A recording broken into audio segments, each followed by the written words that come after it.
ஆண்டவராகிய இயேசு கிறிஸ்துவின் நாமத்தினாலே உங்களை நான் வாழ்த்தி வரவேற்கிறேன். கடைசி கால ஓட்டங்களை பற்றியதான பல நிலைகளை நாம் மெய்யாகவே கற்றுக்கொண்டு வருகின்றோம். கடைசி கால ஓட்டத்தை பற்றியதான சரியான புரிந்து கொள்ளுதல் நம்முடைய வாழ்க்கையில் இருந்தால் மட்டும்தான் அந்த ஓட்டத்தை நிறைவாக ஓடி முடிக்க நம்மால் ஆகும். மற்றபடி இந்த ஓட்டத்திலே பல ஜனங்கள் ஓட துவங்கினாங்க. பாதி வழியிலே இந்த ஓட்டத்தை விட்டு விலகி போனதை நாம் மெய்யாகவே அறிந்திருக்கிறோம். இந்த மாதிரியான சூழ்நிலைகள் நம்முடைய வாழ்க்கையிலே உருவாக்கப்படாதிருக்க வேண்டும் என்று சொன்னால் ஓட்டத்தை பற்றியதான சரியான புரிந்து கொள்ளுதல் நம்முடைய வாழ்க்கையிலே காணப்பட வேண்டியது அவசியம். இந்த ஓட்டத்திற்குரிய தகுதி என்ன அப்படின்னு பார்த்தீங்கன்னா, சில விஷயங்களை நாம் நம்முடைய வாழ்க்கையிலே பெற்றுக்கொள்ள வேண்டும். சில விஷயங்களை விட்டு விலக வேண்டியது அவசியம். சில காரியங்களுக்கு எதிர்த்து இருக்க வேண்டியது அவசியம். சில காரியங்களை அனுசரித்து போக வேண்டியது அவசியம். இப்படி எந்தெந்த காரியங்களை என்னென்ன விதத்தில் நாம் ஆசரிக்க துவங்குகிறோமோ அது அதற்குரிய பலன்களை நாம் சரியான விதத்தில் பெற்றுக்கொள்ள முடியும் என்று வசனத்தின் மூலமாக நாம் கற்றுக்கொண்டு வருகின்றோம். இன்றைக்கு ஒரு முக்கியமான கருத்தை பற்றி நான் உங்களோடு கூட பேச வேண்டும் என்று ஆசைப்படுகின்றேன். போன முறை இதே விதமான காரியத்தை பற்றி பேசியிருக்கிறேன். அதனுடைய தொடர்ச்சின்னு கூட வச்சுக்கலாம். நம்முடைய சிந்தனைகளை பற்றியதான ஒரு முக்கியமான ஒரு தகவல்களை நான் உங்களோடு கூட பேச வேண்டியது அவசியம். இந்த சிந்தனைகள் தான் ஒரு மனுஷனுடைய வாழ்க்கையை சீராக்கக்கூடியதோ அல்லது வீழ பண்ணக்கூடியதோ அது ஒரு வலிமையான ஒரு ஆயுதமாகவே உருவாக்கப்படக்கூடிய ஒன்று. நம்முடைய சிந்தனைகள் சரியான விதத்தில் காணப்பட ஆரம்பித்தால் மட்டும்தான் இந்த சிந்தனைகளின்படி நல்ல ஒரு இயக்கத்தின் ஊடாக உங்களாலும் என்னாலும் பயணப்பட முடியும். சிந்தனைகள் சரியா இல்லை அப்படின்னு சொன்னால் நம்முடைய ஓட்டம் தாறுமாறான ஒரு ஓட்டமாக, தேவனாகிய கர்த்தரால் அங்கீகரிக்கப்படாத ஒரு ஓட்டமாக, நல்ல ஓட்டத்தை தான் நம்ம ஸ்டார்ட் பண்ணுவோம். ஆனால் அந்த சிந்தனை மாறுபட ஆரம்பிக்கிறது உண்டானால் நம்முடைய எல்லா விதமான ஓட்டங்களுடைய நிலைகளும் மாறுபட்டதாக விளங்க ஆரம்பிக்கிறதை பார்க்க முடியும். அதனால தான் ஆரம்ப நாட்களில் கர்த்தருடைய வேத புஸ்தகத்தில் வாசிக்கிறோம், ஒன்றையே சிந்தித்து ஒன்றையே அப்படி தான் இருந்தாங்க இந்த ஜனங்கள் எல்லாமே. ஒரே காரியத்திற்காக அவர்கள் என்ன நோக்கத்திற்காக பிடிக்கப்பட்டாங்களோ அதை தவிர்த்துட்டு வேற மாற்று கருத்துக்களின் ஊடாக அந்த ஜனங்கள் தங்களுடைய வாழ்க்கையை மெய்யாகவே ஆசரிக்கும்படி அவர்கள் தங்களுடைய வாழ்க்கையுடைய முறைமைகளின் மூலமாக அந்த ஜனங்கள் பயணப்படவே இல்லை. ரொம்ப ஜாக்கிரதையாக எதற்காக அவர்கள் அழைக்கப்பட்டார்களோ அதுதான் அவங்களுடைய வாழ்க்கையினுடைய குறிக்கோளாக வைத்துக்கொள்ள ஆரம்பித்தாங்க. அப்போ இந்த நாட்களில் நம்முடைய வாழ்க்கையில் சிந்தனைகள் மாறுபடுகிறதற்கு பல விதமான சூழ்நிலைகள் நம்முடைய வாழ்க்கைக்கு நமக்கு எதிராக வரக்கூடியதாக விளங்குகிறது. ஒருமனப்பட்ட சிந்தனைனா தான் எந்த ஒரு காரியத்தையும் சாதிக்க நம்மளால முடியும். இதை நம்ம பேசிக்காக நம்ம வச்சுக்கணும். இந்த சிந்தனைகள் மாறுபடக்கூடிய அந்த தன்மைகளுக்கு என்ன காரணம்? பல காரணங்கள் நம்முடைய மனதை மெய்யாகவே உடைய பண்ண ஆரம்பிக்கிறதை பார்த்து விடுகிறோம். சில நேரத்தில் எந்த ஆண்டவராகிய தேவன் மேல் வைக்கக்கூடிய அந்த நம்பிக்கை கூட நம்ம இழந்து போயிடும் அந்த சூழ்நிலைகளின் நிமித்தமாக. சில நேரங்களில் நமக்கு விரோதமாய் பேசப்படக்கூடிய வார்த்தையின் நிமித்தமாக நம்முடைய மனம் நம்மை அறியாமல் நோவின் ஊடாக கடந்து போக ஆரம்பிக்கிறத பார்க்குறோம். சில நேரங்களில் நம்முடைய உரிமைகள் மறுக்கப்படக்கூடிய நேரத்தில் நம்முடைய சிந்தனைகள் ஏதோ ஒரு காரியத்தின் ஊடாக கடந்து போக ஆரம்பிக்கிறது. அப்போ அந்த சிந்தனைகளுக்கு முதல் காரியம் நீங்களும் நானும் கடிவாளம் விட வேண்டியது அவசியம். இங்கே எங்கேயும் தாறுமாறாக ஓடக்கூடாது. இது எல்லா விதமான காரியத்திலும் ஒரே மாதிரி நம்முடைய நினைவுகள் இயங்க ஆரம்பித்தா மட்டும்தான் ஒரே காரியத்தை யோசித்து ஒரே விஷயத்துக்கு இதுக்கு தான் நான் அழைக்கப்பட்டேங்க, எனக்கு என்ன காரியம் உருவாக்கப்பட ஆரம்பித்தாலும் அதன் மேல் நான் என்னுடைய கவனத்தை வைக்க மாட்டேன் அப்படின்னு ஒருமனப்பட்ட ஒரு சிந்தனை நம்முடைய சிந்தனையாக காணப்பட ஆரம்பித்தா தான் தேவனாகிய கர்த்தரால் கொடுக்கப்பட்டிருக்கக்கூடிய பணியை திறமையாய் செய்து முடிக்க நம்மளால் முடியும். அந்த நாட்களில் பல ஜனங்கள் ஓட்டத்தின் ஊடாக கடந்து போனாங்க. சில பேர் தங்களுடைய வாழ்க்கையிலே ஆண்டவராகிய தேவனுக்கு எதிரடியான பாவங்களை செய்தது நிமித்தமாக பிராயச்சித்தம் செய்ய வேண்டும் என்கிற நினைவு அவர்களுடைய வாழ்க்கையிலே வந்த மாத்திரத்தில் அவர்கள் தங்களுடைய உயிரை தாங்களே மாய்த்து கொள்ளும் ஒரு மக்களை விளங்கினார். யூதாஸ் காரியத்தை நம்ம பார்த்தோம். யூதாஸ் காரியத்தினுடைய வாழ்க்கை என்ன நடந்துச்சு? ஆண்டவராக இயேசு கிறிஸ்துவை காட்டி கொடுத்து விட்டேன். ஒருவேளை அவர் தப்பு பண்ணியிருக்கக்கூடிய அந்த காரியத்தின் நிமித்தம் மனம் திரும்பி கர்த்தராகிய தேவனுக்கு முன்பதாக வந்திருந்தா கூட பரவாயில்ல. ஆனால் அவருக்குரிய பிராயச்சித்தத்தை அவரை தேடிக்கொள்ள ஆரம்பித்தார். நான் இனி இந்த பூமியிலே வாழுகிறதை காட்டிலும் சாகிறது நல்லதுன்னு சொல்லி இந்த சிந்தனை தான், மாறுபட்ட கருத்துக்கள் தான் பல நேரங்களில் உங்களையும் என்னையும் வழி விலக பண்ண ஆரம்பிக்கிறத பார்க்க முடியும்.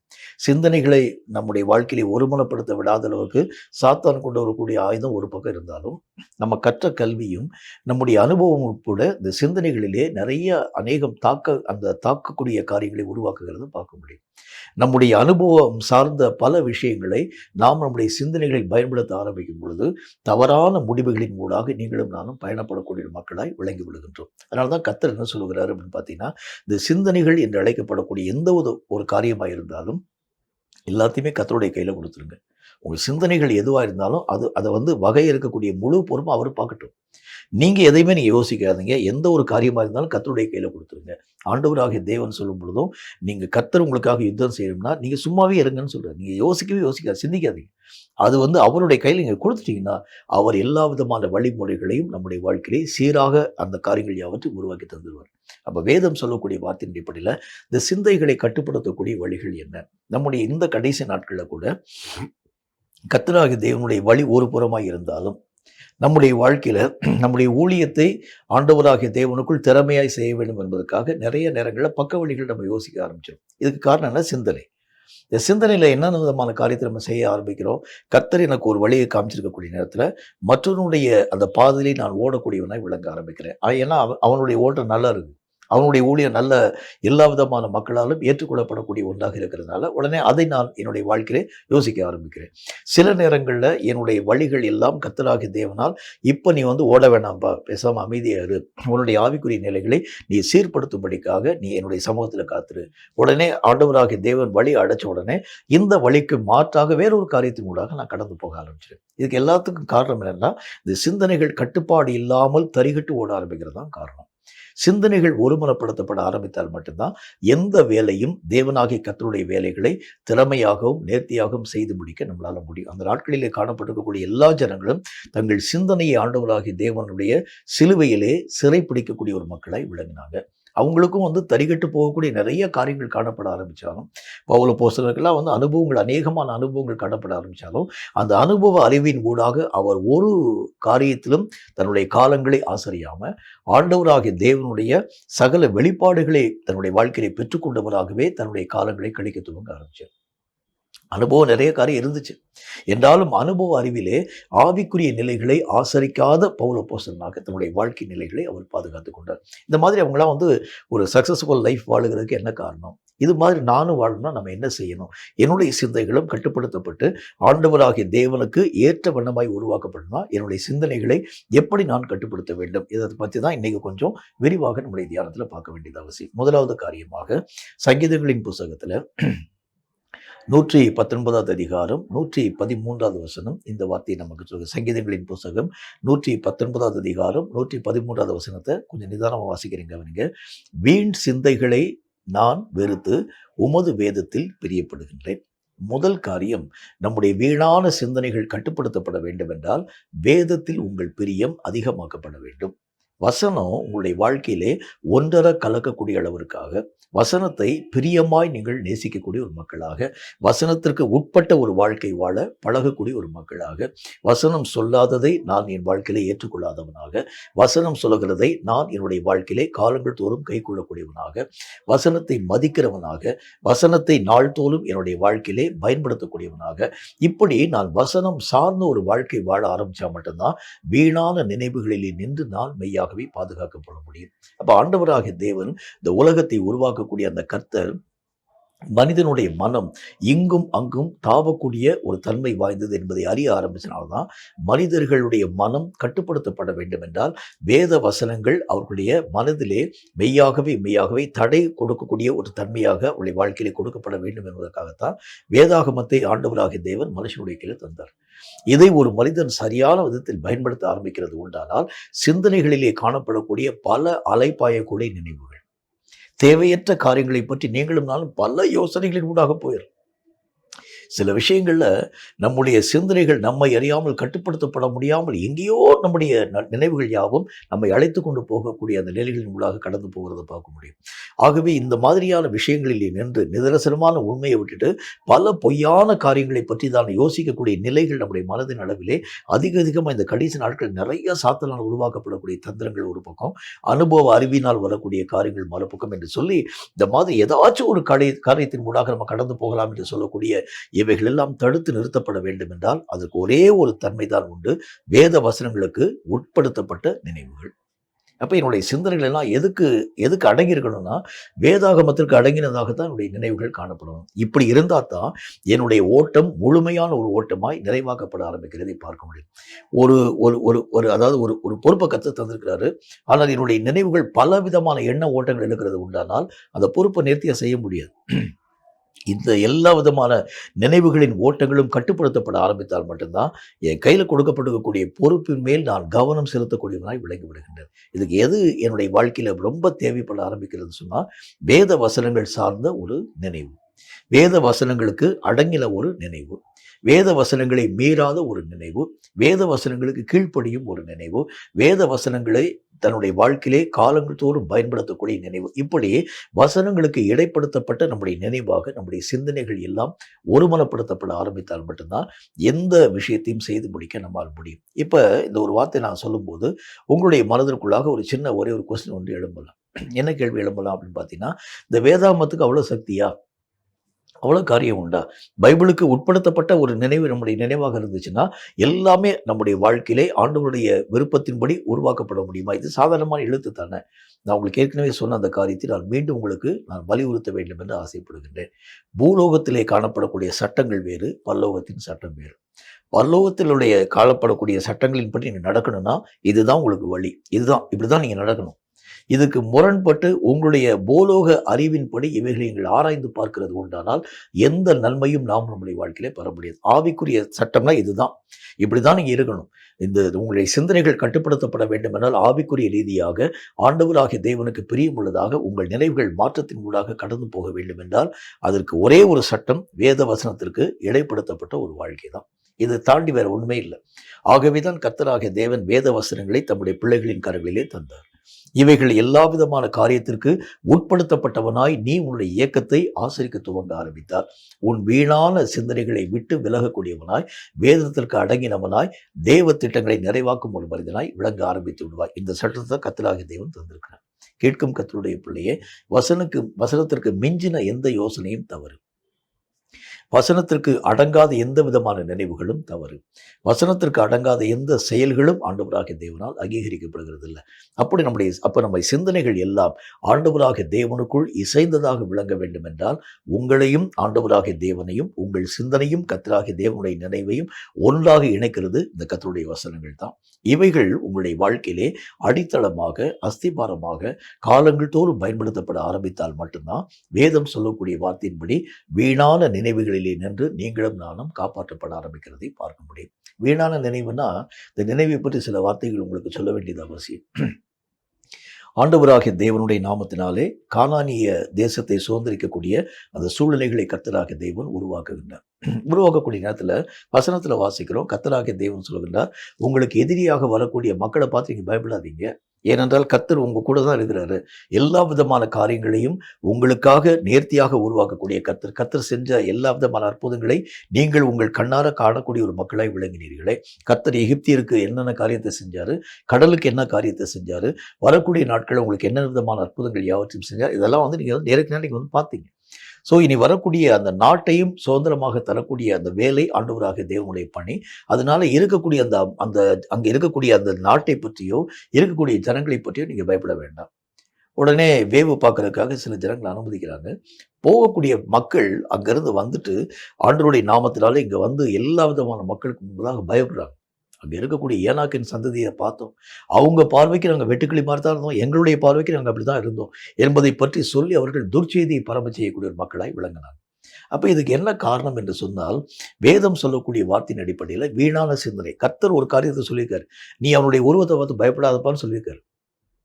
அவனுடைய உடல் வலிமையை பார்த்து பயப்படாது. ஏனென்றால் அவனோடு கூட இருக்கக்கூடியவனை காட்டிலும் உன்னோடு கூட இருக்கக்கூடிய கர்த்தர் தான் பெரியவர். அவனுடைய எல்லா காரியத்தையும் அழித்து ஒழிக்க முடியும். அப்போ இந்த நினைவு எந்த ஒரு காரியத்தை உருவாக்க துவங்கிட்டோம்னா, கர்த்தராகிய தேவனுக்கு எதிரடையான காரியங்களை உருவாக்குகிறது வீணான நினைவு. இது தேவையில்லாத ஒரு காரியம். கர்த்தர் சொல்லாத ஒரு விஷயத்தை நானே என்னுடைய வாழ்க்கை வந்து இமேஜின் பண்றேன், நானே யோசிக்கிறேன். கர்த்தர் என்ன சொல்லி அனுப்பியிருக்கிறாரோ இந்த காரியத்துக்கு உட்படுத்தப்பட்டதாக தான் என் சிந்தனை இருக்கணும். ஆனால் இப்போ நான் வந்து எதை யோசிக்கிறேன், அவனுடைய உயரத்தை நான் கம்பேர் பண்ணி பார்த்துக்கிறேன், அவனுடைய உடல் வலிமையை கம்பேர் பண்ணி பார்க்குறேன், என்னுடைய பலவீனத்தை நான் வந்து கம்பேர் பண்ணி பார்த்துட்டு அந்த நாட்டை சுதந்திரிக்க என்னால் முடியாது. கர்த்தர் சொல்கிறாரு, அந்த நாட்டை உனக்கு, அதாவது உன் கையில் நான் வந்து கொடுக்க போறேன்னு சொல்லிட்டாரு. இதைத்தான் நீங்கள் வந்து நம்பி இருக்கணும். ஆனால் அந்த உருவத்தையும் அந்த மக்களையும் நம்பி ஆண்டவராகிய தேவனுக்கு விரோதமாய் பேசினதுக்கு என்ன காரணம் என்றால் வீணான சிந்தை. இது பல நேரங்களில் நம்முடைய வாழ்க்கையிலே வந்து ஆவிக்குரிய அச்சீவ்மெண்ட்டை உங்களுடைய வாழ்க்கையிலே பெற முடியாமல் தடுக்கக்கூடியதாக விளங்கி விடுகிறது. ஆகவே தான் கர்த்தராகிய தேவன் சொல்கிறார், இந்த சிந்தனைகள் கட்டுப்படுத்தப்பட வேண்டும் என்றால் வேதத்திற்கு உட்படுத்தப்பட்டதாய். அன்னைக்கு வந்து கர்த்தருடைய வார்த்தைகள் அறிவிக்கப்பட்டிருக்கக்கூடிய இந்த காரியத்தை நம்பாம போனாங்க. இன்னைக்கு பைபிளை நம்பாம போறாங்க. ரெண்டும் ஒன்று தான். அன்னைக்கு கர்த்தர் பேசுனதை அவங்களால ஏற்றுக்கொள்ள முடியல. இன்னைக்கு கர்த்தர் எழுதி வச்சிருக்கிறத நம்மளால நம்ப முடியல. இந்த வார்த்தைகளுக்கு உட்படுத்தப்பட்ட ஒரு வாழ்க்கை வாழ்ந்தா தான் வீணான நினைவுகளில் நின்று நீங்களும் நானும் காப்பாற்றப்பட முடியும் என்று கர்த்தருடைய வேதம் திட்டமும் தீர்க்கமாய் சொல்கிறது. இரண்டாவது ஒரு காரியத்தை பாருங்க. கர்த்தருடைய வசனம் என்ன வார்த்தை சொல்கிறது? பிரசங்கியின் புஸ்தகம் 7வது அதிகாரம் 14வது வசனம் இந்த வார்த்தையை நமக்கு சொல்கிறது. பிரசங்கி 7வது அதிகாரம் 14வது வசனத்தை கொஞ்சம் நான் நிதானமாக வாசிக்கிறீங்க. நீங்க வாழ்வு காலத்தில் நன்மையை அனுபவித்திரு, தாழ்வு காலத்தில் சிந்தனை செய், மனுஷன் தனக்கு பின் வருவது ஒன்றையும் கண்டுபிடியாதபடிக்கு தேவன் இவ்விரண்டையும் ஒன்றுக்கொன்று எதிரடையாக வைத்திருக்கின்றார். ஒரு மனுஷனுடைய வாழ்க்கையிலே நல்ல ஒரு வாழ்க்கையின் ஊடாக கடந்து போகக்கூடிய நேரத்தில் திடீரென்று சொல்லி ஒரு சரிவு, ஒரு தாழ்வு வரக்கூடிய நேரத்தில் நான் என்னுடைய வாழ்க்கையிலே சிந்திக்க வேண்டியது அவசியம். இதற்கு என்ன காரணம்? இந்த சூழ்நிலைகளுக்கு என்ன காரணம்? எதனால் இப்படிப்பட்ட ஒரு மேன்மையான ஒரு அனுபவத்தை நான் இழக்கக்கூடியவனாய் விளங்க ஆரம்பித்தேன்? இவ்வளோ பெரிய ஒரு பொறுப்பை கர்த்தராகிய தேவனுடைய கரங்களை தந்திருந்தார். இவ்வளோ பெரிய ஒரு உச்சிதமான ஒரு ஆசீர்வாதத்தை கர்த்தராகிய தேவன் தந்திருந்தார். இவ்வளோ பெரிய நன்மை இழந்து போனதுக்கு என்ன? இந்த மாதிரி என்னுடைய சிந்தனைகள் எல்லாம் இழந்து போன காரியங்களை பற்றிதான நினைவுள்ளதாக காணப்பட வேண்டியது அவசியம். பல ஜனங்கள் என்ன காரியத்தை யோசிப்பாங்க, ஒரு காரியத்தை நான் இழந்துட்டேன்னா அதை அந்த அந்த அந்த ஜனங்கள் தன்னுடைய வாழ்க்கையில மறந்து போய் அடுத்த விஷயத்துக்குள்ள உள்ள போயிடுவாங்க. இல்லை, ஒவ்வொரு காரியத்திற்கும் நீங்களும் நானும் நியாய தீர்ப்பின் நாளில் கணக்கு சொல்லணும். எதெல்லாம் நம்ம இழந்து போயிருக்கிறோமோ அவைகள் எல்லா விதமான தன்மைகளுக்கு நீங்களும் நானும் கணக்கு சொல்லணும். இது வந்து நம்ம நாட்டில் இருக்கக்கூடிய அநேக விதமான குப்பை நம்ம தூக்கி எறியலாம் கிடையாது. தேவனாகிய கர்த்தரால் கொடுக்கப்பட்ட ஒவ்வொரு விஷயமும் விலையேற பெற்ற ஒன்று. இந்த விலையேற பெற்ற ஒரு காரியத்தை ஒருவேளை அலட்சியத்தினால் இழந்து போயிருக்கலாம். ஒருவேளை அந்த காரியத்தை பயன்படுத்தாமல் போனதுனால அந்த காரியம் நம்முடைய வாழ்க்கை விட்டு போயிருக்கலாம். ஒருவேளை சத்துருவுக்கு கீழ்ப்படியக்கூடிய ஒரு மக்களாய் விளங்க ஆரம்பிச்சதுனால இந்த நன்மைகள் நம்முடைய வாழ்க்கையை விட்டு எடுபட்டு போயிருக்கலாம். எந்த ஒரு காரியமாய் காணப்பட ஆரம்பித்தாலும் அவைகளை இழந்ததற்காக நீங்களும் நானும் வருத்தப்பட்டு அவைகளை திரும்ப பெறக்கூடிய அளவுக்கு நீங்க சிந்திக்கணும். தாவீதுனுடைய வாழ்க்கையில தன்னுடைய எல்லா விதமான உரிமைகள் யாவற்றையும் தாவீது ஒரு நாள் இழந்து போயிட்டார். அவர் போய் ராஜாவை போய் பார்த்துட்டு திரும்ப வரக்கூடிய நேரத்தில் என்ன நடந்துச்சு பாருங்க. அவனுடைய நாட்டிலே அவன் வைத்திருக்கக்கூடிய மனைவிமார்கள், குழந்தைகள், பிள்ளைகள் எல்லா காரியத்தையும் இழந்து போயிட்டார் தாவீது. வந்த மாத்திரத்தில் எல்லா விதமான ஜனங்களும் தாவீதின் மேல கோபம் கொண்டு, நீ அதாவது உன்னை நான் நம்பி வந்ததுனால எங்களுடைய உடைமைகள் எல்லா விதமான காரியத்தை நாங்கள் இழந்து போயிட்டோம்னு சொல்றாரு. தாவீது உடனே தன்னுடைய மனதிலே யோசித்து இதுக்கு என்ன காரணம்? கர்த்தராகிய தேவனை நோக்கி ஜெபிக்கிறார். கர்த்தராகிய தேவனுடைய வார்த்தைகளுக்கு கீழ்ப்படிந்து கர்த்தருடைய வார்த்தைகளுக்காக காத்திருக்கின்றார். கர்த்தர் சொல்ல, நீ போப்பா, நீ போய் எல்லா விதமான காரியத்தையும் நீ உன்னுடைய வாழ்க்கையில திரும்ப பெற்றுக் கொள்ளுவாய். அப்ப ஆண்டவருடைய நாமத்தினாலே இழந்து போன ஒன்றையும் கர்த்தருடைய நாமத்தினாலே அவர் விட்டு விடாமல் இழந்து போன எல்லாவற்றையும் திரும்ப பெற்றுக்கொள்ளக்கூடியவனாய் விளங்கினான் தாவீது.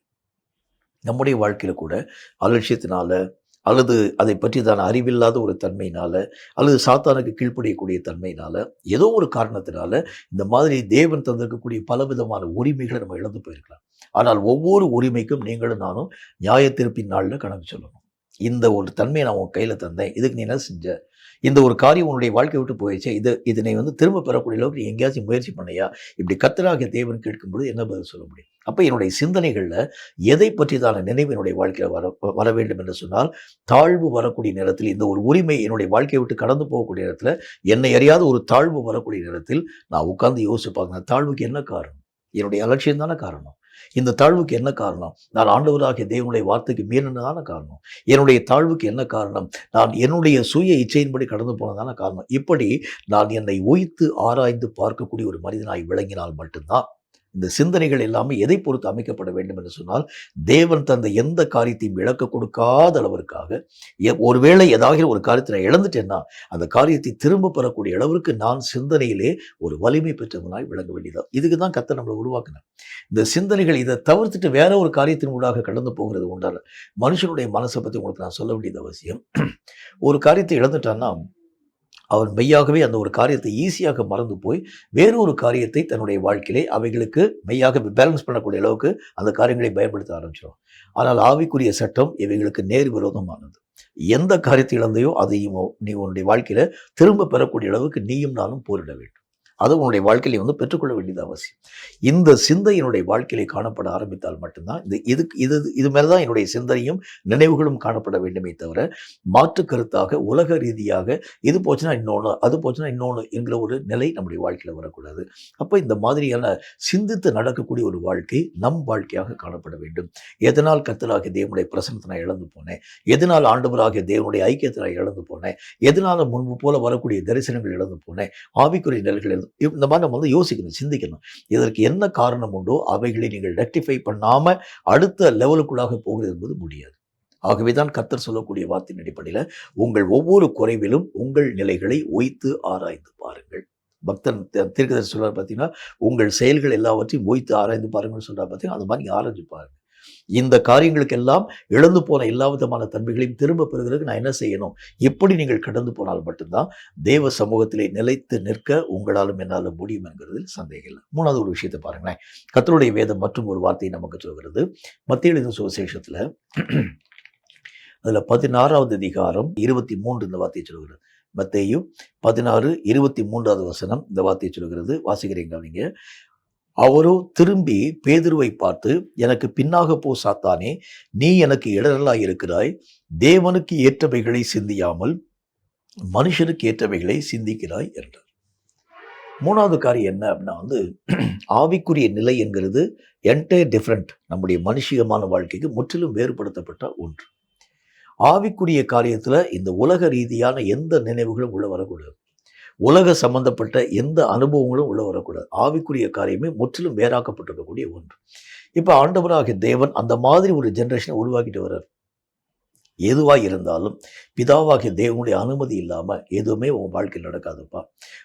அதாவது வானத்தில் பறக்கக்கூடிய ஒரு குருவி அது வந்து தரையிலே விழ வேண்டும் என்று சொன்னால் கூட பிதாவாகிய தேவனுடைய உத்தரவு இல்லாமல் அந்த ஒரு காரியம் நடக்காது அப்படின்னு சொல்லி ஒரு ஜென்ரேஷன் வந்து கர்த்தர் உருவாக்கிட்டு வர்றார்.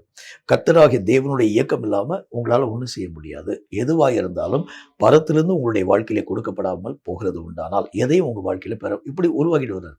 இப்படி உருவாக்கிட்டு வரக்கூடிய நேரத்தில் அவங்களுடைய சிந்தனைகள் எல்லாவற்றையும் எங்கே கொண்டு வராரு, கர்த்தராகிய தேவனுடைய எல்லா விதமான இயக்கத்திற்கு கீழ்ப்படிய பண்ணக்கூடிய அளவிற்கான காரியத்தை உருவாக்கிட்டு வர்றாரு. இப்படி உருவாக்கி கொண்டு வரக்கூடிய நேரத்தில் ஆண்டவராகிய இயேசு கிறிஸ்துவினுடைய நாமத்தினால தனக்கு உண்டாயிருக்கக்கூடிய பிதாவாகிய தேவனுடைய சித்தத்தை பற்றி பேசிட்டு வர்றாரு. இந்த நம்ம வந்து கர்த்தருடைய நாமத்தினால நம்ம வந்து அந்த அந்த அந்த ராஜ்யத்துக்கு அந்த எருசலேமுக்குள்ள போக போகிறோம், மனுஷகுமாரன் பாடுபட போகின்றார், வேதனையின் ஊடாக கடந்து போக போகின்றான்னு சொல்றாரு. இவ்வளவு தூரம் ஆவிக்குரிய காரியங்களாக பேசி பேசி பேசி உருவாக்கப்பட்டிருக்கக்கூடிய நேரத்தில் அதில் பேதுரு என்கிற மனிதன் எழும்பி நின்று பேசுகிறான். இது உங்களுக்கு நடக்கக்கூடாது ஆண்டவரே, இந்த ஒரு காரியம் உங்களுடைய வாழ்க்கையில் வந்து உருவாக்கப்படக்கூடாது. அவர் வந்து என்ன சொல்றாரு, ஆண்டவரே இது உமக்கு நேரிடக்கூடாதே, இது உமக்கு சம்பவிப்பதில்லை என்று அவரை கடிந்து கொள்ள துவங்கினார். உடனே தான் கர்த்தர் சொல்றாரு, உனக்கு நான் எவ்வளோ தூரம் இந்த ஒரு காரியத்தை விட்டு வேறு பிரித்து ஆவிக்குரிய நிலையின் ஊடாக நான் உன்னை அழைத்து கொண்டு போய் உன் சிந்தனையெல்லாம் கர்த்தராகி தேவனுக்குள் சிறைப்பிடிக்கக்கூடிய அந்த நிலைகளை உருவாக்கி எது என்னுடைய வாழ்க்கையில் நடந்தாலும் தேவ திட்டத்தின்படி தான் நடக்கணும்னு சொல்லக்கூடிய அளவுக்கு நான் வந்து கொண்டு வரக்கூடிய நேரத்தில் உன் சிந்தனைகளை கட்டுப்படுத்தாம அளவிற்காக உன் சிந்தனைகள் இன்னும் உலக ரீதியான காரியங்களை பற்றி யோசிக்கிறதுன்னு சொல்லி கர்த்தர் பேதுருவை கடிந்து கொள்ள துவங்க ஆரம்பிக்கின்றார். இப்போ நம்முடைய வாழ்க்கையில் எது ரொம்ப பிரதானமான பங்கு வகிக்கக்கூடிய ஒன்று அப்படின்னா வந்து, எந்த நேரமாய் காணப்பட ஆரம்பித்தாலும் கர்த்தருக்கு ஏற்றவைகளை மட்டும் சிந்திக்க நீங்களும் நானும் பழகணும். கர்த்தராகிய தேவனுடைய சிந்தனைக்கு மாறாக எந்த நிலைகள் என்னுடைய வாழ்க்கையிலும் அனுமதிக்கப்படாத ஒரு வாழ்க்கை வாழ வேண்டியது அவசியம். இயேசுனுடைய வாழ்க்கையில் தேவனுடைய சிந்தனைக்கு மாறாக ஏதாச்சும் உள்ள வந்துச்சான்னு பாருங்களேன். அவர் எதை சிந்தித்தாரோ தேவனாகிய கர்த்தருடைய திட்டங்களுக்கு உட்படுத்தப்பட்ட சிந்தனைகளைத்தான் அவர் சிந்திக்க ஆரம்பித்தார். இதற்கு மாற்று கருத்தாக எந்த வழிகளையும் ஆண்டவராகிய இயேசு கிறிஸ்து யோசிக்கவே இல்லை. இப்போ அவர் வந்து யோசிச்சிருந்தாலும் என்ன செஞ்சிருக்கலாம் பாருங்க, ஆண்டவராகிய தேவனால் கொடுக்கப்பட்டிருக்கக்கூடிய சிலுவை மரணத்தை கூட இயேசு கிறிஸ்து தவிர்த்திருக்கலாம். ஆனால் அவருடைய சிந்தனை எல்லாம் அதை நோக்கியே காணப்படக்கூடியதாய் விளங்கிற்று. அப்போ என்னுடைய சிந்தனைகளில் எந்த விதமான மாற்று கருத்துக்களும் வராது இருக்க வேண்டும் என்றால் தேவனுக்கு ஏற்றவைகளை சிந்திக்கக்கூடிய ஆயுதங்களை நான் என்னுடைய சிந்தனையில் தரிச்சுக்கணும். இதை தவிர்த்து வேறு எந்த விதமான காரியங்களும் என்னுடைய மனதில் வரக்கூடாது என்கிற ஒரே அதாவது ஏகமான சிந்தை என்னுடைய வாழ்க்கையில் உருவாக்கப்பட வேண்டியது. இப்படி இருந்தால் தான் நீங்களும் நானும் காப்பாற்றப்பட முடியும். நம்முடைய வாழ்க்கையில் பல நேரங்களில் பல விதமான சூழ்நிலைகளில் கர்த்தராகிய தேவனுடைய அந்த பிரியத்திற்கு மாறாக காணப்படக்கூடிய பல நிலைகளை நம்ம யோசிக்க ஆரம்பிச்சிடும். தேவன் எதை என்னுடைய வாழ்க்கையில விருப்பப்படுகின்றார், நீ ஊழியம் பார்க்கணும், ஆனால் கர்த்தருடைய விருப்பத்திற்கு இசைந்த ஊழியத்தை தான் பார்க்கணும். நீ கர்த்தராகிய தேவனுடைய நாமத்தினால கர்த்தருடைய சித்தத்தை நீ செய்யணும். என்றாலும் ஆண்டவராகிய தேவன் எதை என்னுடைய வாழ்க்கையிலே கட்டளை கொடுக்கிறார் அதைத்தான் நீ செய்யணும். இதற்கு மாறாக நீ ஊழியத்தை செஞ்சா கூட தேவன் அவைகளை ஏற்றுக்கொள்ளும். அப்படித்தான் வசனத்தில் பார்க்கணும். அந்த நாட்கள்ல அநேகர் வந்து என்னை நோக்கி கர்த்தாவே கர்த்தாவின் அப்படின்னு சொல்லுவாங்க. உடனே அவங்க சொல்லுவாங்க, உங்க நாமத்தினால தான் பிசாசை துரத்துன்னு சொல்லுவாங்க, அற்புதங்களை செஞ்சோன்னு சொல்லுவாங்க. என்றாலும் கர்த்தராகிய தேவன் என்ன சொல்லுகின்றார், நீ நீ பரவாயில்லப்பா, நீ வந்து என் ஊழியத்தை தான் பார்த்த, ஆகவே நான் உன்னை ஏற்றுக்கொள்ளுன்னு சொல்லல. அவர் என்ன சொல்றாரு, என் சித்தத்திற்கு விரோதமாக நீ ஊழியமே செஞ்சாலும் சரி, அற்புதமே செஞ்சாலும் சரி, பிசாசுகளை துரத்தினாலும் சரி, மரித்தோரை உயிரோடு கூட எழுப்பி வர பண்ணாலும் சரி, அவைகளை நான் ஏற்றுக்கொள்ள மாட்டேன். அப்ப என்னுடைய சிந்தனை ஒன்றைத்தான் நான் வந்து யோசிக்கணும். தேவனுடைய மனம் எதை விரும்புகிறது என்னுடைய வாழ்க்கையில, நான் எதை செய்யணும்னு கர்த்தர் எதிர்பார்க்கிறாரு. இதை தவிர்த்ததான எந்த சிந்தனையும் அது ஆண்டவராகிய தேவனுக்கு பிரியமற்ற ஒன்று. நல்லா நீங்க புரிஞ்சுக்கங்க. தேவன் நான் என்ன செய்யணும்னு என் வாழ்க்கையில விரும்புகின்றார். நானே யூகிக்க கூடாது, மற்றவனை பார்த்து நான் வந்து காப்பி பண்ணக்கூடாது, மற்றவனுடைய எல்லா விதமான வழிகளின் ஊடாக நான் கடந்து போயிடக்கூடாது. ஆண்டவராகிய தேவன் என் மேல் என்ன நுகத்தை போட்டு சித்தம் வச்சிருக்கிறாரு, இவைகளை நான் ஏற்றுக்கொண்டு பயணப்பட ஆரம்பிச்சா மட்டும்தான் இவைகளைத்தான் கர்த்தராகிய தேவன் என் மேல் பிரியப்பட ஆரம்பிக்கின்றார். இந்த ஒரு சிந்தை, இதுதான் தேவனுக்கு ஏற்ற சிந்தை. இதுக்கு மாறாக எது வந்துச்சுனாலும் சரி, நான் வந்து அதாவது அந்த ஷார்ட்கட்டில் எப்படி என்னுடைய ஊழியத்தினுடைய நிலைகளை நான் டெவலப் பண்ணுகிறது, என்னுடைய எல்லா விதமான வழிகளை நான் வந்து அநேகம் ஆயிரம் லட்சம் கோடி மக்களுக்கு நான் பிரசங்கம் பண்ணக்கூடிய வழிமுறைகள் என்றால் என்ன, இப்படி நான் என்னுடைய மனம் போன போக்கின்படி எதை நான் சிந்தித்தாலும் தேவன் அவைகளை ஒரு நாளும் ஏற்றுக்கொள்ள மாட்டார். அப்போ தேவனுக்கு உட்படுத்தப்பட்ட ஒரு சிந்தனை நான் அர்த்தம். அதுக்கு பேர் தான் தேவனுக்கு ஏற்றவைகளை மட்டும் சிந்திக்கக்கூடிய ஒரு நிலை. பேதுருவை பார்த்து கர்த்தர் தான் கடிஞ்சுக்கிறார். தேவனுக்கேற்ற சிந்தனையை சிந்தியாமல் நீ மனுஷனுக்கேற்ற சிந்தையை சிந்திக்கிறதுக்கு என்ன காரணம்னு கேட்கிறார். அப்படின்னா என்ன அர்த்தம், வேதம் சொல்லக்கூடிய வார்த்தையின் அடிப்படையில் நீங்களும் நானும் நம்முடைய சிந்தையை எந்த காரியத்திற்கு மெய்யாகவே அடக்கினதாக பாதுகாத்துக் கொள்ளணும்னா, தேவனுக்குரியவைகளை விட்டு விலகாத அளவுக்கு என்னுடைய நினைவுகளை நாம் பாதுகாத்துக் கொள்ளணும். தேவனுக்குரியவைகளை மட்டும்தான் நான் யோசிக்கணும். இதுக்கு புறம்பாக வரக்கூடியவைகள் எல்லாம் ஆண்டவராகிய தேவனுடைய நாமத்திற்கு முன்பதாக பாவமாக நினைவு கூறப்படக்கூடிய ஒன்று. என் மேலே என்ன நுகம் போட்ட பிறகு அதுதான் அதை நோக்கி நான் வந்து பயணப்பட வேண்டுமே தவிர, இதற்கு மாற்றாக எதையும் என்னுடைய மனதிலே யோசியாத அளவுக்கு என் சிந்தனைகளை கட்டுப்படுத்தும் ஒரு வாழ்க்கையின் ஊடாக நான் கடந்து போக வேண்டும். இன்னும் ஒரு காரியத்தை பாருங்க, கர்த்தருடைய வேதம் சொல்லக்கூடிய மற்றும் ஒரு வார்த்தையினுடைய அடிப்படையில் லூக்கா எழுதின சுவிசேஷத்தில் 18வது அதிகாரம் அதில் 1 முதல் 6 வரைக்கும் இருக்கக்கூடிய வசனங்கள் இந்த வார்த்தையை நமக்கு சொல்கிறது. லூக்கா 18வது அதிகாரம் 1 முதல் 6 வரைக்கக்கூடிய வசனத்தை கொஞ்சம் நான் வாசிக்கிறேன், கவனிங்க. சோர்ந்து போகாமல் எப்பொழுதும் ஜெபம் பண்ண வேண்டும் என்பதை குறித்து அவர்களுக்கு அவர் ஒரு உவமையை சொன்னார். 2வது வசனம், ஒரு பட்டணத்திலே ஒரு நியாயாதிபதி இருந்தான். அவன் தேவனுக்கு பயப்படாதவனும் மனுஷரை மதியாதவனுமாயிருந்தான். 3வது வசனம், அந்த பட்டணத்திலே ஒரு விதவையும் இருந்தாள். அவள் அவனிடத்தில் போய், எனக்கும் என் எதிராளிக்கும் இருக்கிற காரியத்தில் எனக்கு நியாயம் செய்ய வேண்டும் என்று விண்ணப்பம் பண்ணினாள். 4வது வசனம், வெகு நாள் வரைக்கும் அவனுக்கு மனதில் இருந்தது. பின்பு அவன், நான் தேவனுக்கு பயப்படாமலும் மனுஷரை மதியாமலும் இருந்தும். 5வது வசனம், இந்த விதவை என்னை எப்பொழுதும் தொந்தரவு செய்கிறபடியினால் இவள் அடிக்கடி வந்து என்னை அலட்டாதபடி இவளுக்கு நியாயம் செய்ய வேண்டும் என்று தனக்குள்ளே சொல்லிக் கொண்டான் என்றான்.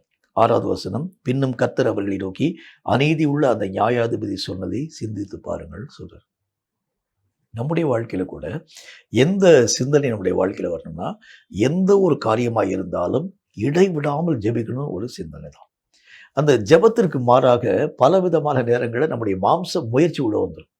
மாம்சத்தில் முயன்று ஒரு காரியத்தை நாம் எளிதாக நம்ம பெற்றுக்கொள்ளலாம். இல்லை, என்னுடைய சிந்தனைக்கு முக்கியமாக நீங்களும் நானும் வந்து நம்ம செய்ய வேண்டிய ஒரு கலிக்கம் போட வேண்டிய ஒரு காரியம் என்ன, ஒரு தெளிவான சிந்தனை என்னன்னா, எந்த ஒரு காரியமாக இருந்தாலும் தேவனாகிய கர்த்தருடைய சமூகத்தில் ஜெபித்துத்தான் பெற வேண்டும் என்கிற நினைவு உங்கள் வாழ்க்கையில் இருக்கும். ஜெபம் இல்லாமல் சில விஷயங்களை நம்ம செய்யலாம், பெறலாம். ஆனால் அவைகளை ஆண்டவராகிய தேவன் அங்கீகரிக்க மாட்டார், ஏற்றுக்கொள்ள மாட்டார். ஜெபத்தின் மூலமாய் வரக்கூடிய நிலைகளைத்தான் கர்த்தராகிய தேவன் ஏற்றுக்கொள்கின்றார். எதுவாக இருந்தாலும் அவற்றை நீங்க கேளுங்கன்னு சொல்றாரு. அதுவும் எது வரைக்கும் நம்ம கேட்கணும், தொந்தரவு செஞ்சு கேளுங்கன்னு சொல்றாரு. சில காலம் நான் கேட்டுட்டு சில காலங்கள் அது ஒரு காரியம் வந்து என்னுடைய வாழ்க்கையில் வரலன்னு சொன்னால் உடனே நான் மாற்று வழியை நான் தேடி போயிடக்கூடாது. எந்த ஒரு விஷயமாய் காணும், அது ஒரு ஊழியமாக இருக்கலாம், அது ஒரு மற்ற ஏதாவது ஒரு காரியத்தை நம்ம செய்யக்கூடியதாக இருக்கலாம். எதுவாக காணப்பட ஆரம்பித்தாலும் எந்த பக்க வழிகளையும் நீங்கள் நாடாத அளவிற்காக ஜெபத்தின் மூலமாய் கர்த்தருடைய சமூகத்திலே தெரியப்படுத்தி அவர் கொடுக்கிறதை வாங்கி நீங்கள் செய்ய பிரயாசப்படும். அவர் என்ன காரியத்தை கொடுக்குறாரோ இதில் நீங்கள் வந்து நீங்களும் நானும் வந்து அவைகளின் மூலமாக இயங்க வேண்டியது அவசியம். இதைத்தான் கர்த்தராகிய தேவன் தெளிவாக, இந்த சிந்தை தான் உங்கள் வாழ்க்கையில் இருக்கணும். இப்போ இந்த கடைசி நாட்டில் நம்ம எடுத்து பார்த்தோம்னா பலவிதமான மக்கள் உபகாரங்களை மக்களுடைய கருத்தில் வந்து வாங்குறாங்க. பலவிதமான மக்கள் பலவிதமான நிறுவனங்கள் தொண்டு ஸ்தாபனங்கள் வந்து வாங்க ஆரம்பிக்கிறாங்க. பலவிதமான மக்கள் ஏதாகிலும் ஒரு வழியில் அதாவது அதாவது இந்த ஊழியத்திற்கு தேவையான பணத்தை சம்பாதிச்சு இப்போ கர்த்தர் சொல்லக்கூடிய வார்த்தையை பாருங்களேன். எதுவாக இருந்தாலும் கர்த்தராகிய தேவனுடைய சமூகத்தை நோக்கி நீங்கள் தொந்தரவு படுத்தி நீங்கள் கேட்டு அவர் கொடுக்குறதா நீங்கள் வாங்கணும். அப்படி தான் அவர் சொல்கிறார். அந்த நியாயாதிபதிகிட்ட போய் அந்த அம்மா வந்து என்ன சொல்ல ஆரம்பிக்கிறாங்க, இரவும் பகலும் ஓயாமல் போய் நின்று அந்த அம்மா வந்து தொந்தரவுப்படுத்துறாங்க. இந்த மாதிரி இரவும் பகலும் ஓயாமல் நீங்கள் என்னுடைய சமூகத்தை நோக்கி காத்திருந்து ஜெபிக்கப்படுங்க. நான் கொடுக்குறத வச்சு தான் நீங்கள் செய்ய வேண்டுமே தவிர நீங்களாக ஏதாவது ஒரு காரியத்தை வைத்து செய்கிறது அது எனக்கு பிரியமற்ற ஒன்று. அதைத்தான் கர்த்தர் சொல்றாரு. அப்போ நம்முடைய வாழ்க்கையில் நம்முடைய சிந்தை எதை பொறுத்து அமைக்கப்பட வேண்டியது அவசியம் அப்படின்னா, கர்த்தர் கொடுத்தா நான் செய்வேங்க. கர்த்தர் கொடுக்குற வரைக்கும் நான் வெயிட் பண்ணுவேன், காத்திருப்பேன். கர்த்தராகிய தேவன் தரக்கூடிய வரைக்கும் நான் அவரை வந்து ரொம்ப ஒவ்வொரு நாள் நான் வந்து தொந்தரவுப்படுத்துவேன். கர்த்தராகிய தேவன் தரக்கூடிய வரைக்கும் அவர் ஒருவேளை காலதாமதமாக்க ஆரம்பித்தா கூட அது வரைக்கும் நான் வெயிட் பண்ணி அவர் தந்ததை கொண்டு தான் நான் செய்ய வேண்டும் என்று ஆசைப்படுகிறேன். இந்த ஒரு சிந்தை என்னுடைய வாழ்க்கையிலே வருகிறது உண்டானால் உங்களையும் என்னையும் ஒருவனாலும் மோசம் போகவே முடியாது. இந்த நினைவு தான் என்னுடைய வாழ்க்கையில் ஒரு ஆயுதமாக இருக்கும். சிந்தையை வந்து அந்த நாட்களில் ஜனங்கள் ஆயுதமாக பயன்படுத்தினாங்களா. இந்த நினைவு என்னுடைய வாழ்க்கையில் இருக்கிறது உண்டானால் சாத்தான் எத்தனை தந்திரத்தை உருவாக்க ஆரம்பித்தாலும் சரி, ஏப்பா எதுக்குப்பா இப்படி போய் உட்காந்து இடைவிடாமல் உட்காந்து ஜெபம் பண்ணிகிட்டே இருக்க, ஏதாச்சும் ஒரு வழியின் மூடாக போகலாமே, எத்தனை ஊழியக்காரங்க இந்த மாதிரி எல்லாம் காரியத்தை செய்யலாம், ஏன் இந்த ஒரு வழியில் நீ போகக்கூடாது, இப்படி பல விதமான நினைவுகள் வர ஆரம்பித்தாலும் கர்த்தர் தரக்கூடிய வரைக்கும் நான் மெய்யாகவே காத்திருப்பேன். கர்த்தர் வாசலை திறக்கிற வரைக்கும் நான் வெயிட் பண்ணுவேன். கர்த்தராகிய தேவனுடைய சமூகத்தில் நித்தம் நான் போய் உட்கார்ந்து நான் வந்து கதவை தட்டுவேன். அவர் திறக்கக்கூடிய வரைக்கும் நான் காத்திருப்பேன். இந்த சிந்தையினுடைய வாழ்க்கையிலே ஆயுதமாக இருக்கிறது உண்டானால் எந்த சாத்தான் எத்தனை வலிமை உள்ளவனாய் வந்தாலும் அவன் உங்களையும் என்னையும் ஒரு நாளும் மேற்கொள்ளவே முடியாது.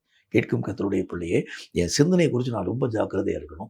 சிந்திக்கக்கூடிய ஒவ்வொரு சிந்தனையும் பாசிட்டிவான ஒரு தாட்ஸாக இருக்கணும். இந்த சிந்தனைகள் எல்லாம் எதற்கு உட்படுத்தப்பட்டதாய் காணப்பட வேண்டும். இந்த சிந்தனைகள் எதை பொறுத்து அமைக்கப்பட வேண்டும். சிந்தனைகள் ஏதாச்சும் ஒரு கரெக்ஷன் இருக்கிறது உண்டானால் ஆண்டவராகிய தேவனுடைய பிரியத்தை நாம் விளக்கும் ஒரு மக்களாய் விளங்க ஆரம்பிச்சிருவோம். கர்த்தருக்குரிய காரியத்தை தான் சிந்திக்கணும். வசனத்திற்கு உட்படுத்தப்பட்ட ஒரு சிந்தனை ஊடாக நீங்களும் நானும் கடந்து போக வேண்டியது அவசியம். கர்த்தருடைய நாமத்தினால நம்முடைய எல்லா விதமான காரியத்தை இழந்து போகக்கூடிய நேரத்தில் இந்த காரியம் வந்தது எதனால் என்பதை பற்றியும் அதை திரும்ப பெறுகிறதுக்கு நான் என்ன செய்ய வேண்டும் என்கிறதை பற்றியுமான ஒரு சிந்தனை எல்லா காரியமாய் காணப்பட ஆரம்பித்தாலும் ஜெபத்தின் மூலமாய் கர்த்தருடைய சமூகத்திலிருந்து பெற்றுக்கொண்டதை வைத்துத்தான் கர்த்தருடைய ஊழியத்தை செய்வேன் என்கிற ஒரு அசைக்க முடியாத ஒரு சிந்தனையிலே ஒரு பாசிட்டிவான தாட். இந்த நிலையில் நம்முடைய வாழ்க்கையிலே வர ஆரம்பிக்கிறது உண்டானால் உங்களையும் என்னையும் குற்றப்படுத்த சாத்தான் மட்டுமில்லை, எத்தனை ஆயுதங்கள் வந்தாலும் ஒருவனாலும் முடியாது. ஏனென்றால் நீங்கள் முழுக்க முழுக்க கர்த்தராகிய தேவனுடைய நாமத்தினால அவருடைய சிந்தனைக்கு உட்படுத்தப்பட்ட ஒரு வாழ்க்கை வாழ ஆரம்பிக்கிறதுனால குற்றம் பிடிக்கப்படாத ஒரு வாழ்க்கை வாழ்ந்து தேவ சமூகத்தில் சேரக்கூடிய அனந்தமான பாக்கியத்தை தடையில்லாமல் பெற்றுக்கொள்ள முடியும் என்கிறதில் சந்தேகம் மட்டுமில்லை. தலைகளை தாழ்த்தி கண்களை மூடி கர்த்தரை நோக்கி நாம் ஜெபம் செய்வோம். சர்வபலமுள்ள ஆண்டவராகிய கர்த்தாவே, எங்கள் சிந்தனைகளை குறித்து நாங்கள் ரொம்ப ஜாக்கிரதையாக இருக்க எங்கள் ஒவ்வொருவருக்கும் நீர் கிருபைகளை தாரும். ஏதாகிலும் ஒரு பக்க வழியின் ஊடாக நாங்கள் போயிடக்கூடாது. கர்த்தர் கட்டளையிடாத ஏதாச்சும் ஒரு அந்நிய அக்னியை நாங்கள் எங்கள் வாழ்க்கையிலே நாங்கள் கர்த்தாவே உமக்கு ஸ்தோத்திரம் பெற்றுக்கொண்டு விடக்கூடாது. ஏதாகிலும் ஒரு தவறான ஒரு மார்க்கத்தின் ஊடாக நாங்கள் கடந்து போயிடக்கூடாது. எங்கள் மன வலிமையை, எங்கள் உடல் வலிமையை, எங்கள் பொருள் வலிமையை பயன்படுத்தி ஏதாகிலும் ஒரு காரியத்தை கர்த்தராகிய தேவனுக்கு செய்யலாம் என்று சொல்லி நாங்கள் யோசிக்கக்கூடாது. கர்த்தர் தருகிறதை கொண்டு தான் நாங்கள் வீடு கட்டணும். கர்த்தர் தருகிறதை கொண்டு தான் ஏதாச்சும் ஒரு காரியத்தை நாங்கள் சாதிக்க வேண்டும் என்கிற இந்த சிந்தனையிலே ஒரு நல்ல ஒரு ஆரோக்கியமான நினைவுகளை இந்த வார்த்தைகளை கேட்கும் ஒவ்வொரு பிள்ளைகளுக்கும் நீர் தந்து ஆசீர்வதிப்பீராக. வசனத்துக்கு உட்பட்டு இருக்கக்கூடிய அந்த நினைவுகள் இழந்து போன எல்லா காரியங்களை பற்றி தான அந்த சிந்தனைகள், அந்த காரியங்களை திரும்ப பெறக்கூடிய வழிமுறைகளை பற்றி தான நினைவுகள் மட்டுமல்லாமல் கர்த்தராகிய தேவனுக்கு ஏற்ற காரியங்களை மட்டும் யோசிக்கக்கூடிய நினைவுகள் என்று சொல்லி இந்த நினைவுகளை பற்றி தான ஒவ்வொரு காரியங்களையும் எங்களுக்கு கற்பித்து தந்ததுக்காக சோத்திரம். எங்கள் சிந்தனைகளை குறித்து நாங்கள் ரொம்ப ஜாக்கிரதையாக இருந்து வரக்கூடிய காலங்களிலே இந்த சிந்தனைகளின் மூலமாய் வருகின்ற தேவத்துவமான சகல மகிமைகளை தடையில்லாமல் பெற்றுக்கொண்டு உம் சித்தத்தை நிறைவாக்கி உம் ராஜ்யத்தை வந்தடைய கிருபை தந்து எங்களை ஆசீர்வதிக்க வேண்டும் என்று இயேசு கிறிஸ்துவின் நாமத்தினால் வேண்டிக் கொள்கிறோம் எங்கள் பரிசுத்தமுள்ள பிதாவே. ஆமீன், ஆமீன். இந்த வார்த்தைகளை கேட்டு உங்கள் ஒவ்வொருவரையும் கர்த்தர் அளவில்லாமல் ஆசீர்வதிப்பாராக. சிந்தனைகளை குறித்து ரொம்ப ஜாக்கிரதையா இருங்க. ஒருமனப்படுத்தப்பட்ட ஒரு சிந்தனை, கர்த்தராகிய தேவனுடைய வரையறைக்கு உட்படுத்தப்பட்ட ஒரு சிந்தனை, இந்த சிந்தனைகளின் மூலமாகத்தான் எதையும் சாதிக்க நம்மளால முடியும். இப்படிப்பட்ட ஒரு வாழ்க்கை வாழ ஆரம்பிக்கிறது உண்டானால் கடைசி கால ஓட்டம் மகிமையான ஒரு ஓட்டமாய் விளங்க முடியும் என்கிறதில் சந்தேகம் ஒன்றுமில்லை. கர்த்தர் தாமே உங்கள் ஒவ்வொருவரையும் அளவில்லாமல் ஆசீர்வதிப்பாராக. ஆமீன்.